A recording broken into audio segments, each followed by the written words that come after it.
Marshmallow Fanboy back with another review, this time of Marvel Supervillains AIM Scientist Supreme, which is part of the Marvel Legends series, but came in a wave full of villains. And I've already reviewed Doctor Doom, and I picked up the AIM Scientist Supreme when I was at the local comic book shop. They had a clearance, and he was $10, and I thought, for $10, I can get that. So I grabbed him. He's pretty damaged on the back, pretty crushed, which is okay because I bought him in that condition. It wasn't hidden or anything. So I don't have the AIM soldiers, the troopers that were Hasbro exclusive 2-packs or anything else. I just thought that I'd like to have it. I think it could be sort of an army builder, but I only have one, but he might be cool in pictures where the hero is taking out a number of different villains. And he has the cool data pad, and I could give that data pad to anybody. So let's break him out and see what he looks like up front, up close and personal.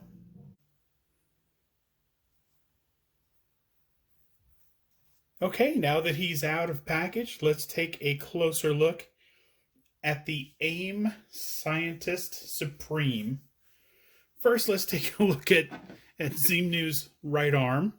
It's massive. It's fully, let's do it from shoulder. It's probably 4.5 inches, maybe. It's enormous. That's an enormous arm. Bends. Bicep swivel. It's got the shoulder thing so it can rotate like this, but it can also come out like this. So I don't know why I'm reviewing the arm. It's weird. I'm going to do it anyway. He can fold in his fist a little bit so that he could curl in his fist like, oh, I'm really mad now. And of course the wrist, the hand twists. And yeah, that's the arm. So let's take a closer look at the AIM Scientist Supreme, because he's the reason we're here. So first, let's start with the armor. The nice yellow armor. I think at first I was a little turned off by how shiny it was, and then I think, well, this isn't AIM wearing sort of cloth clothes like they were in the comic books. Everything in the comic books looked like cloth, and it looked like the helmet was kind of a beekeeper helmet. And this is obviously more modern. There's, the armor is obvious because it's different from the below where the legs are. It's sunk in, so the armor isn't meant to be clothing. It's actual armor. So I thought, very nice. It's all shiny all the way around. There's different levels of yellow on the shoulder pads, a little bit on the helmet. Oops. And that's the only difference I see. A little bit, maybe a little bit on the elbow pads. Not much. But of course on the gloves there's some hits on the knuckles of yellow. And that's nice. So different levels of yellow. Something on the chest. I don't know if you can pick that up. Let me back the light source up a little bit. But yeah, it's right there. Okay, that looks like it's on purpose. So I'm not sure what that is. Maybe a little AIM trademark. I'm not sure. But it does have the main AIM sort of kind of hive logo there. The helmet is nice. Of course, has the viewport, little speaker for the mouth, and a collar right around it. Comes all the way up around the head, so you get a pretty good look up, a real good look down, because you've got to look at that data pad. He goes all the way around. The collar doesn't restrict the head movement unless it's back. Oh look, there's a little bit of a gooseneck. Looks like there's maybe a ball joint at the top and maybe a joint at the neck, at the base of the neck maybe. I can't confirm that. I can't see it. Okay. The arms won't go all the way around because of the shoulder pieces, which will look really cool. But his arms do come out to about, let's see, about even.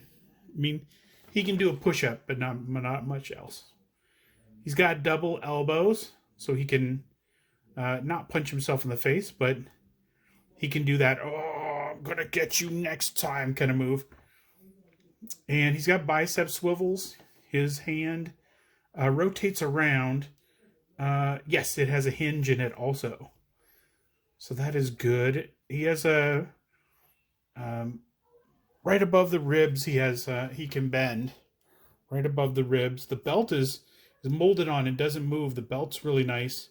Let's see if he can twist by the joint that's right above the rib cage. So that's very cool. He has the thigh swivel hidden by the where the armor and the leg meet. So the swivel's probably the swivel's probably right below the line. So that's nice. Double knees, so he cannot kick his own butt. Boo. But nice motion there. But he's a scientist supreme. I don't know if he needs to kick his own butt.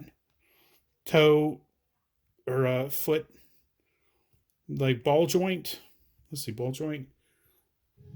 No, there's a swivel and a hinge on the feet. So he has a lot of articulation. And the data pad is really cool too. Has a, I don't know if you can, yeah, you can see that. A lot of nice little detail. You could probably hit it with a little bit of maybe a blue wash of some kind, real light, maybe a dark blue or something, just to bring out some of the details. But I get the feeling that some of this is because it's a little bit see-through. Maybe you can shoot some light through there. But my feeling is that if you're not going to put an LED behind it. It's, while he's holding it. Yeah, or maybe if he's holding it up like this, you might shine a light through it somehow. But my feeling is that it wouldn't, a wash isn't going to stop you from being able to display it. It'll kill a little bit of the light, but I don't think anybody's going to put any light behind the data pad anyway. So this is a good addition to the collection. If for any other reason, it's an unusual figure. It's a good sculpt. It's got a lot of nice detail to it. And it's got the data pad. And it has a almost 5-inch Zimnu right arm. So, wow. Holy cow. The arm is heavier than he is. So, he's a good addition to the collection. And if you find one out in the wild, especially one for $10, go ahead and pick him up. Until next time, enjoy your toys.